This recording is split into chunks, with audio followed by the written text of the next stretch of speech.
All India Radio presents Morning News.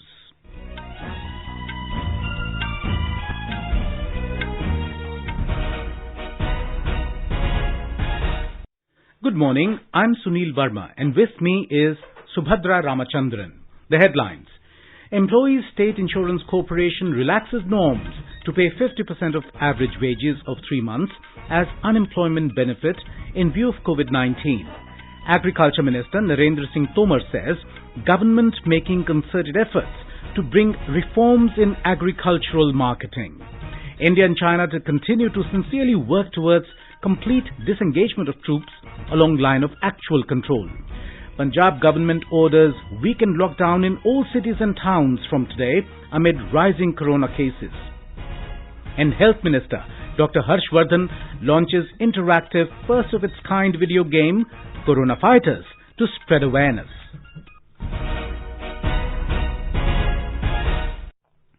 The Employee State Insurance Corporation ESIC relaxed norms to pay 50% of average wages of 3 months as unemployment benefit between March 24th and December the 31st of this year in view of the COVID-19 pandemic. The ESIC took the decision in its 182nd meeting held yesterday under the chairmanship of Union Labour and Employment Minister Santosh Kumar Gangwar.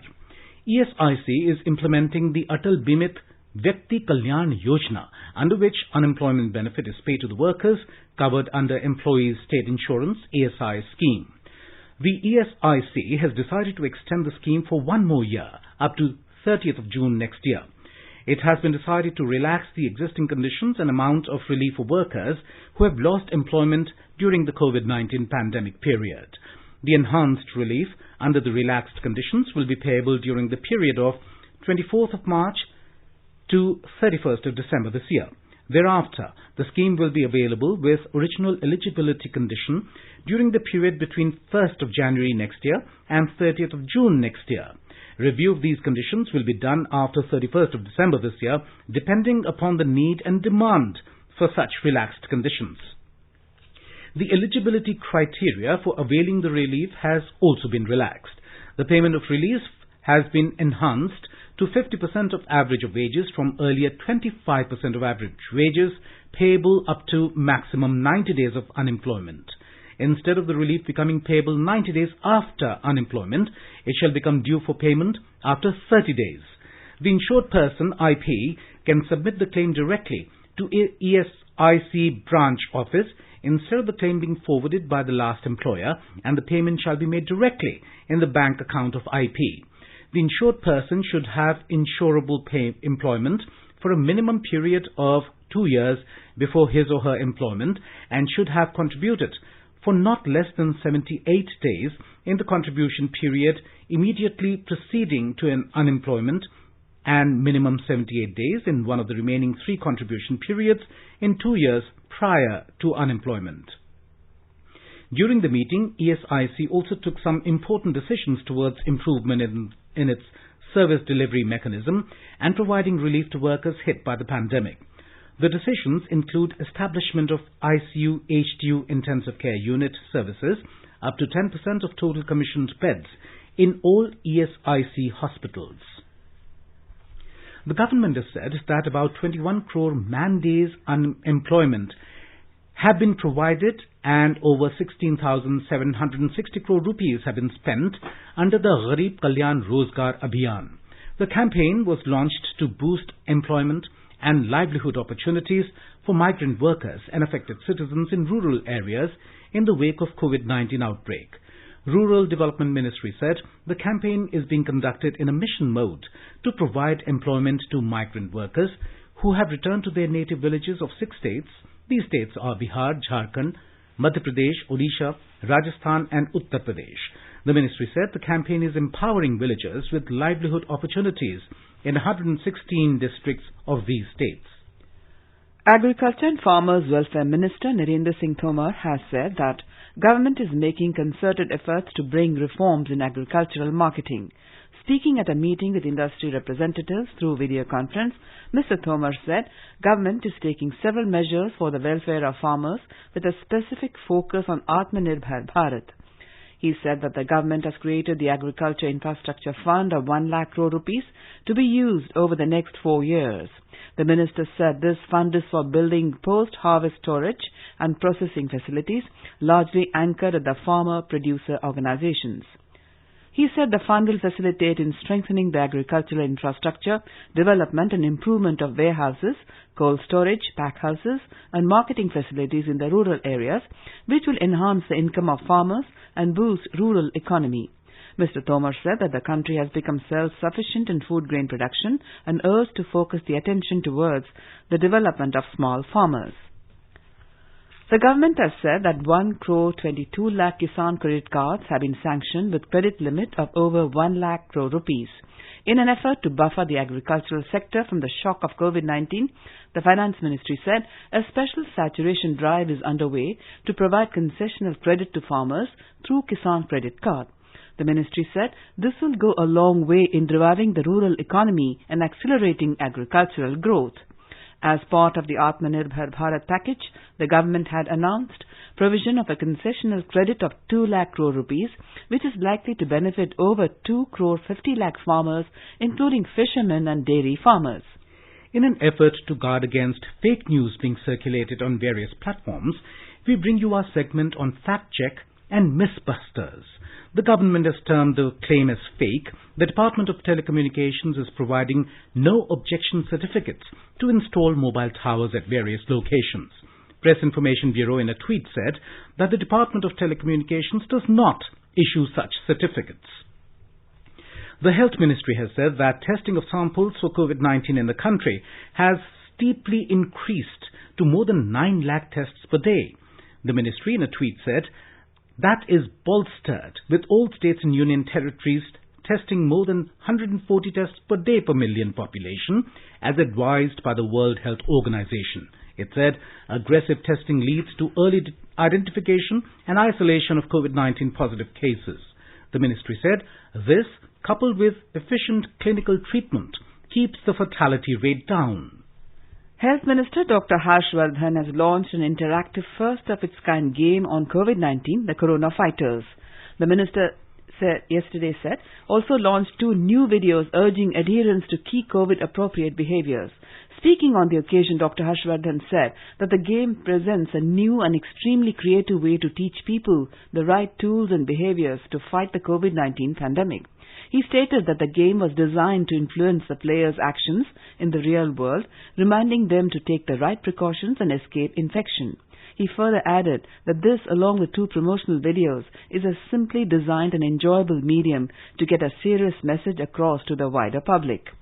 The minister also recollected his experience with the Polio Abhiyan, which was transformed into a social movement through people's participation and support and contribution of many film industry professionals. He said that till a vaccine is ready for fighting COVID-19, the COVID-appropriate behaviors will serve as a potent social vaccine and keep everyone protected and safe. In view of rising COVID-19 cases in Punjab, Chief Minister Captain Amrinder Singh has ordered a series of emergency measures, including extension of weekend lockdown in all 167 cities and towns in the state and daily night curfew from 7 p.m. till 5 a.m. The measures will take effect from today. The decisions were taken by the Chief Minister during a virtual meeting with top officials to review the COVID situation. The Chief Minister also directed the concerned officials to restrict public visitors and government officials and to encourage the use of online grievance redressal system. Here is a report. Till the end of this month, all the gatherings except weddings and funerals have been banned. Government and private offices will work at 50% capacity in the 5 worst affected districts of Amritsar, Ludhiana, Jalandhar, Patiala and Mohali. In these 5 districts to allow only 50% of the non-essential shops to open. CM has directed DGP to enforce the restrictions strictly and senior officers have also been told to intensify testing for COVID-19 besides ensuring participation of NGOs and public representatives in creating awareness. Ashwini Kumar Sharma, AIR News, Chandigarh. In Bihar, 3,585 people recovered from COVID-19 in the last 24 hours. With this, 88,163 people have been cured of COVID-19 in the state so far. COVID-19 recovery rate in the state is now close to 77%. The number of active cases in Bihar is 26,473 patients. 2,451 fresh infections took the state's total coronavirus count to 1,15,210. The COVID-19 death toll in Bihar rose to 574. Meanwhile, a two-member central team visited Nalanda Medical College and Hospital in Patna, a dedicated COVID hospital, to review the measures taken for treatment of patients. The report will be sent to the center. The state government has fixed the rates for coronavirus treatment at private hospitals across the states. In Madhya Pradesh, the number of COVID-19 cases has reached around 49,493 after 1,142 new cases were reported in the state in the past 24 hours. Our correspondent reports, with 12 patients succumbing to the infection yesterday, the death toll in the state has risen to 1,171. 1,065 coronavirus patients were discharged from the hospitals yesterday, taking the number of recovered cases in the state to 37,540. There are now 10,782 active cases in Madhya Pradesh. The state's recovery rate has increased to 75.4%. In a district-wise review of corona infection, the highest 189 new cases have been reported in Indore, followed by 162 cases in Bhopal. The number of tests in the Madhya Pradesh has exceeded 20,000 per day. More than 11,12,000 tests have been conducted in the state so far. Sanjeev Sharma, AIR News, Bhopal. In Gujarat, 1,175 new cases of COVID-19 were detected in the last 24 hours. According to the State Health Department, the recovery rate in the state has improved further and reached up to 79.21%. More from our Ahmedabad correspondent. More than 15,47,000 tests have been carried out in the state. Record 68,581 tests were carried out yesterday. Total cases of COVID-19 in the state have gone up to 83,262. At present, 14,454 active cases in the state. At the other end, 1,123 patients have been discharged from various hospitals after recovery. With this, the total patients recovered from COVID-19 have gone up to 65,953. 16 patients have lost their lives yesterday, taking the total death due to COVID-19 in the state up to 2,855. Yogesh Pandya, AIR News, Ahmedabad. In Tamil Nadu, the number of people recovered from COVID-19 infection has crossed the 3 lakh mark. A bulletin released by the State Health Department yesterday said that the total number of positive cases has surged to over 3,61,000. Meanwhile, Chief Minister Edappadi Palaniswamy has said celebration of Vinayak Chaturthi festival in public places could not be permitted this year due to the prevailing pandemic situation. More from our correspondent. Chief Minister Edappadi Palaniswamy has pointed out to the standard operating procedures issued by the centre to justify his government's decision to ban public installation of idols and their immersion in view of the Vinayak Chaturthi festival. Talking to reporters in Vellore yesterday, he said the move is to contain the spread of the pandemic, adding, the recent Madras High Court verdict vindicates the position. The administration in Chennai stressed that people should perform the Vinayak Chaturthi puja and associated rituals within their homes this time. The appeal comes in the wake of the state BJP and a few other organizations pressing their demand to permit public functions connected with the festival. Jai Singh, AIR News, Chennai. Karnataka reported 7,385 new cases of COVID-19 during the last 24 hours, taking the total number of infections in the state to 2,56,975. At the same time, 6,231 people were discharged from hospitals after recovering from the disease. With this, the total number of recoveries in the state has risen to 1,70,381. 102 people succumbed to the disease during this period, taking the total fatality in the state to 4,429. The recovery rate in the state stands at 66.3%, while the mortality rate is at 1.72%. Our correspondent has the details. Karnataka Medical Education Minister Dr. K. Sudhakar has said that the stress quotient faced by the frontline warriors and their emergent need for leave and other incentives will be considered by the government very soon. He was reacting after a doctor attending to COVID patient in Nanjangud, Dr. S.R. Nagendra, had committed suicide yesterday. He has announced a compensation of 30 lakh rupees to the family of the deceased and he has assured of all other possible help needed to the family of the doctor. He appealed to the doctors' fraternity to bring all their grievances to higher-ups for early solution. The minister also said an inquiry will be constituted to look into the circumstances that forced Dr. S. Nagendra to take the extreme step. R. Murthy, AER News, Bengaluru. In our series Experts Speak on All India Radio, we bring you views of leading medical experts on COVID-19. Speaking to AIR News, Dr. Saurabh Mehrotra, consultant at Mental Health Division in Medanta Hospital, emphasized that people should indulge in positive addictions, namely reading books, music, activities, exercise, including others. He said special care should be taken not to overexpose yourself to excessive COVID-related news, which leads to anxiety-related issues. हम अपने आप को during the day positive addiction जिसको हम बोलते हैं उसमें engage करें, जैसे writing, reading, creative arts such as drawing, painting, gardening, इस तरीके की चीजें, these all qualify as positive addiction. Music, ये सब पॉजिटिव एडिक्शंस हैं. ये स्ट्रेस रिड्यूस करने में हमारा बहुत मदद करते हैं. हम सोशली कनेक्टेड रहें एक दूसरे से, टेलीफोन कॉन्वर्सेशन करें, बात करें लोगों से, सोशल मीडिया कम से कम इस्तेमाल करें, खासतौर से न्यूज रिलेटेड टू कोविड-19. You are listening to the morning news on All India Radio. A reminder of the headlines before we move on. Employees State Insurance Corporation relaxes norms to pay 50% of average wages of 3 months as unemployment benefit in view of COVID-19. Agriculture Minister Narendra Singh Tomar says government making concerted efforts to bring reforms in agricultural marketing. India and China to continue to sincerely work towards complete disengagement of troops along line of actual control. Punjab government orders weekend lockdown in all cities and towns from today amid rising corona cases. And Health Minister Dr. Harshvardhan launches interactive first-of-its-kind video game Corona Fighters to spread awareness. For quick news updates round the clock, follow us on our Twitter handle at AIR News Alerts. The 18th meeting of the Working Mechanism for Consultation and Coordination on India-China Border Affairs, WMCC, was held yesterday. The Indian delegation was led by Joint Secretary East Asia from the External Affairs Ministry, the Director General of the Boundary and Oceanic Department of the Chinese Ministry of Foreign Affairs, led by the Chinese delegation. Briefing media, External Affairs Ministry spokesperson Anurag Srivastava said the two sides had a candid and in-depth exchange of views on the existing situation in the India-China border areas.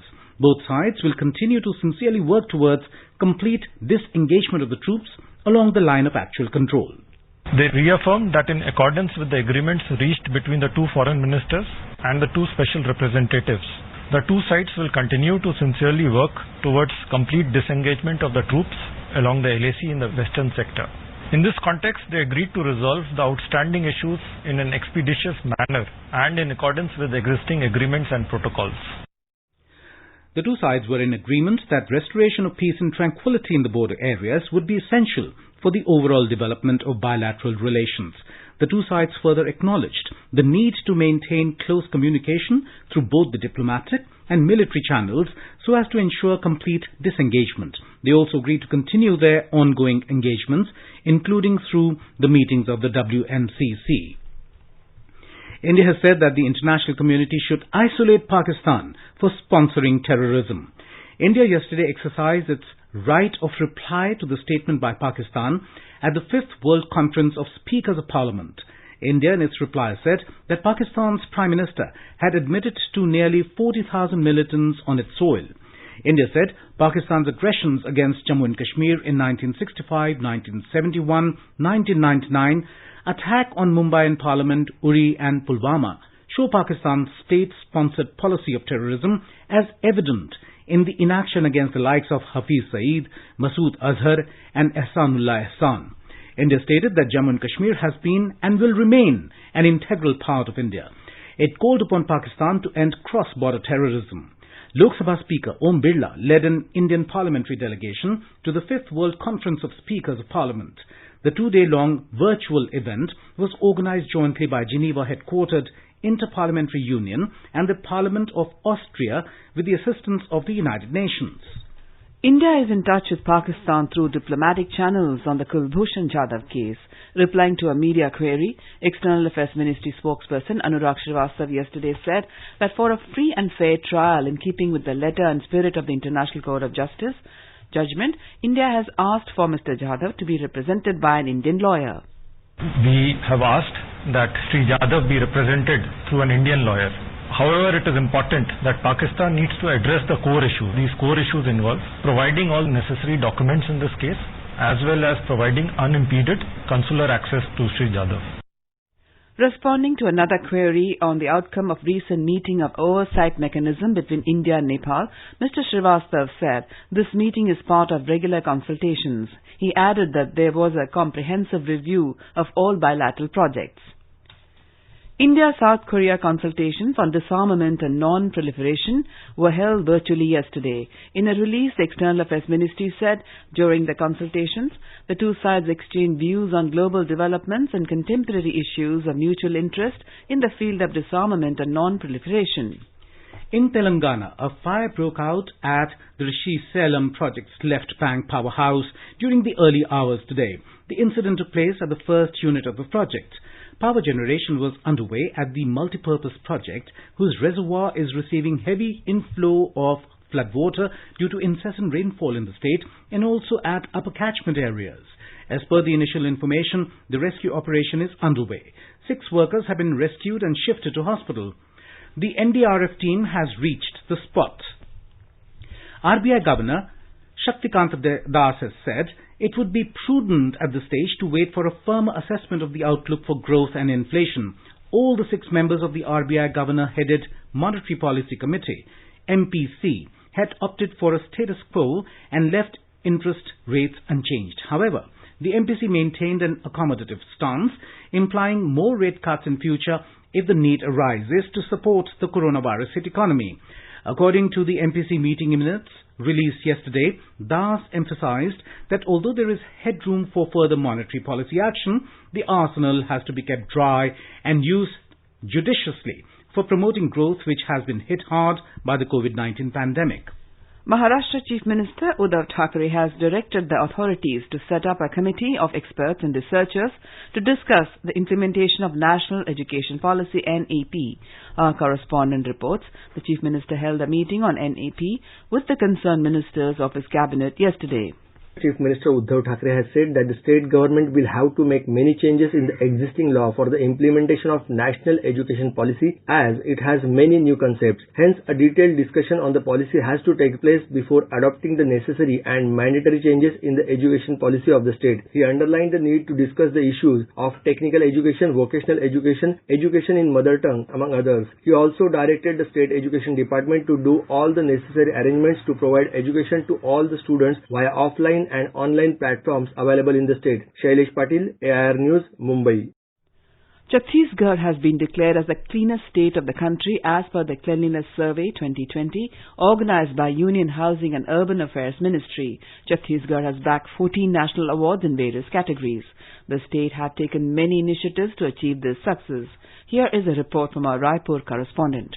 100% door-to-door garbage collection was ensured. All 166 municipal bodies are ensuring collection of waste from every household and 100% disposal of the same in SLRM centers. Plastic has been banned in all municipal bodies. 3R principle, residue, reuse and recycle, was implemented in all the urban bodies through innovations such as Neki Ki Diwar, Bartan Bank, home composting. Waste pickers were given employment under Mission Clean City scheme. All the waste pickers were issued ration cards, Aadhaar cards, life insurance cover and other government benefits. Complaints received by the urban bodies are being resolved within time frame. The state has achieved this success by unprecedented contribution of Swachhata Didis, Swachhata Commandos as well as the people of the state. Vikalp Shukla, AIR News, Raipur. Madurai city in Tamil Nadu has secured 42nd rank, while Chennai was at 45th position in the Swachh Sarvekshan 2020, an annual cleanliness survey conducted by the Union Ministry of Housing and Urban Affairs. These cities figured in the more than 10 lakh population category. The awards were presented by Union Urban Development Minister Hardeep Singh Puri in a function held virtually yesterday. In the category of cities with population between 1 lakh and 10 lakh, Trichy secured the 102nd position in the survey. Tribal Affairs Minister Arjun Munda virtually launched the tertiary processing centres under the Tri-Food project at Raigad in Maharashtra and Jadhav in Chhattisgarh. The Tri-Food project aims at enhancing the income of tribals through better utilization and value addition to the minor forest produces, MFPs, collected by the tribal forest gatherers. Tri-Food project is being implemented by Tribal Cooperative Marketing Development Federation of India, TriFed. Under the project, 2 minor forest produce MFP processing units will be set up. The unit at Raigad in Maharashtra will be used for value addition to the traditional tribal drink, mahua, amla, custard apple and jamun, and will also produce mahua drink, amla juice, candy, jamun juice and custard apple pulp. The multi-commodity processing centre at Jagdalpur in Chhattisgarh will be used for the processing of commodities like mahua, amla, honey, cashew, tamarind, ginger, garlic and other fruits and vegetables. Now let us take a look at weather forecast for today. The national capital, Delhi, is expected to have a generally cloudy sky with light rain. The minimum temperature recorded in the city was 24 degrees Celsius. Maximum temperature is expected to hover around 32 degrees Celsius. Mumbai will have a generally cloudy sky with heavy rain. The minimum temperature recorded was 23 degrees Celsius. The maximum will be around 30 degrees. Chennai will also have a generally cloudy sky with light rain or drizzle. The minimum temperature recorded was 28 degrees Celsius and the maximum is expected at 35 degrees Celsius. Kolkata will have a generally cloudy sky with 1 or 2 spells of rain or thunder showers. The minimum temperature in the metropolis was 26 degrees Celsius, while the maximum will be around 30 degrees Celsius. In the Union Territory of Jammu and Kashmir, Jammu is likely to have thunderstorm with rain. The minimum temperature recorded was 25 degrees Celsius in Jammu, while the maximum will be around 33 degrees. In Srinagar, there will be generally thunderstorm with rain. The minimum temperature was recorded at 20 degrees Celsius, while the maximum is expected to be around 31 degrees. Leh in Ladakh will have a partly cloudy sky with possibility of rain or thunderstorm or dust storm. The minimum temperature was 18 degrees and the maximum could go up to 30 degrees Celsius. In Gilgit, the minimum temperature was recorded at 18 degrees Celsius and the maximum is expected to be around 36 degrees. The region will experience generally thunderstorm with rain. In Muzaffarabad, there will be thunderstorm with rain. The minimum temperature recorded was 20 degrees Celsius and the maximum is expected to be around 35 degrees. In Chandigarh, there will be generally cloudy sky with 1 or 2 spells of rain or thunder showers.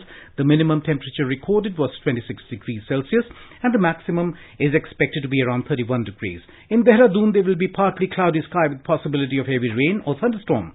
The minimum temperature was 24 degrees Celsius and the maximum will be around 32 degrees. And now an overview of today's newspapers. The Asian Age quotes the MEA as saying, India and China agree to resolve issues expeditiously. However, Hindustan Times reports the differences persist in latest round of India-China talks.